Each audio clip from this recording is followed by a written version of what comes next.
And welcome to advanced play of Port Royale 1. So this is going to be probably a 2 or 3 video series on advanced play, which means not beginner and not intermediate, but advanced play in Port Royale 1. I have played Port Royale 2 and Port Royale 3, and they are far inferior than Port Royale 1. This was the best Port Royale made, the very first one. I'm going to be going through missions, advanced missions, trading, logistics, and fleets, having your own city eventually and what to do with it, the advantages of having your own city, how to amass crew and muskets for city invasion, what letters a marker for, and a final part will be a full fleet battle and some strategy involved with that. So I'm going to start out with just my game here, so you can see the year is 1572. I've got 6 million gold. I'll just show you what I've got. So I'm France. So France area is up over here, and a couple cities here. I started out in Biloxi, although that's probably not how you pronounce it, and I eventually got my own town here called Midlands, which I'll talk about that later. But in terms of where I am manufacturing in all 3 of these cities. So New Orleans, Biloxi, and Pensacola. And I'm also manufacturing in Tortuga. And I think that is it. I'm not over here at all. Most people start over here, and they start as Spain. You'll also notice that some of the countries are different, like Martinique is France, Antigua is France. That's because of me. That's my doing. But most people, when they play this game, will start over here. So let's start with missions. So there's all kinds of missions you can get in this game. Very early on, missions that are great to do are runner missions, where you just have to send someone to a distant city. And of course, when you do that, you're going to have to discover all those places, but that's fine.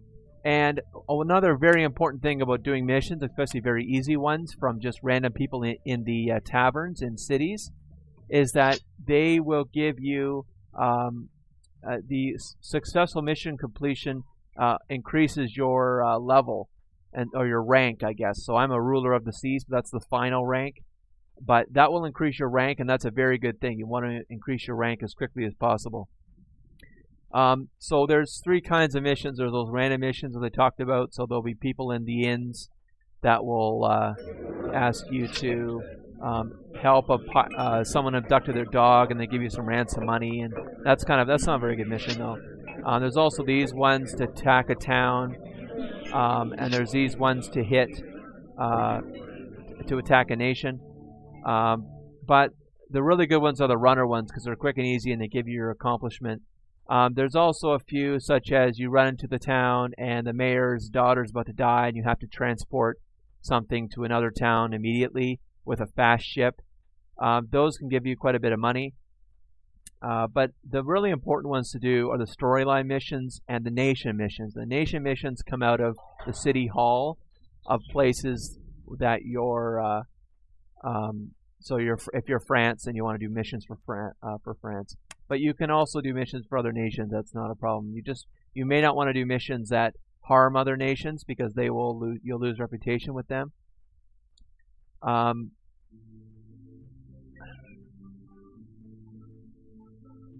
Now in the storyline missions, there's the Axesmith storyline, and you will want to do those because they're essentially just combat missions, and they get harder and harder, and they also give you easy boats, so they're a nice mission to do.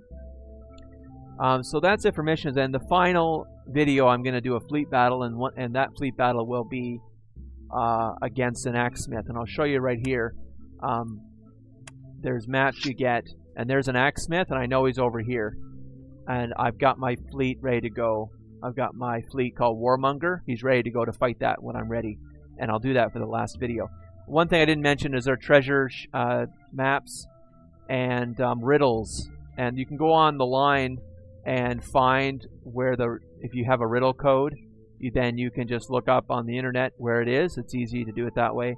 And the treasure map ones, you just have to keep getting the maps, and eventually you'll get an X, and you'll better find it on here somewhere. And the mission rewards can be anywhere from full cannons for your fleet, cash money, full crew for your fleet, and full rum that your fleet can carry. So when you do those treasure map missions or the riddle missions, you want to make sure that you've got a full fleet with as big ships as you can, no cannons, very few crew, and empty. And of course, just watch out for pirates, because a pirate might attack you and take a lot of your stuff unless you've got really fast ships that can run away from that. Another good strategy in this game is to have what I call just squatters. So I've got a guy just sitting in here just watching St. Augustine because it's a capital city. So it's got the white name. White names are capital cities. I've got someone in Havana sitting there. I've got someone over here sitting in Guadalupe, and he also goes to St. Kitts too. And I've got someone in Veracruz. And their purpose is to watch for missions that come out of the city hall, which are good missions to do, and also to watch stuff in the inn, such as really good captains that come up, or just quick traveling missions. If someone wants to go somewhere, just send them with a bark or something, which is a really quick ship. But I'm at the point where I can amass galleons for all my ships, so I don't have barks anymore. But barks are a very good 12-knot ship for traveling missions. The other really important thing about having squatters in capital cities is you want to watch for the luxury goods coming in, which are these four at the bottom. These four at the bottom cannot be produced in the Caribbean here in the New World. They have to come in from treasure fleets or other transport convoys from the Old World, and then they stock like 100 of each. So if you've got squatters sitting in the towns watching it, then you can buy them up before anybody else does, because those four goods become more and more important near the end of the game as you get into the ending of the game. It doesn't end though, actually, but they become more important as you become less new and you have lots of fleets. Okay, that's it for missions, I think. Now I'm going to go into trading logistics. This is probably going to be the largest section.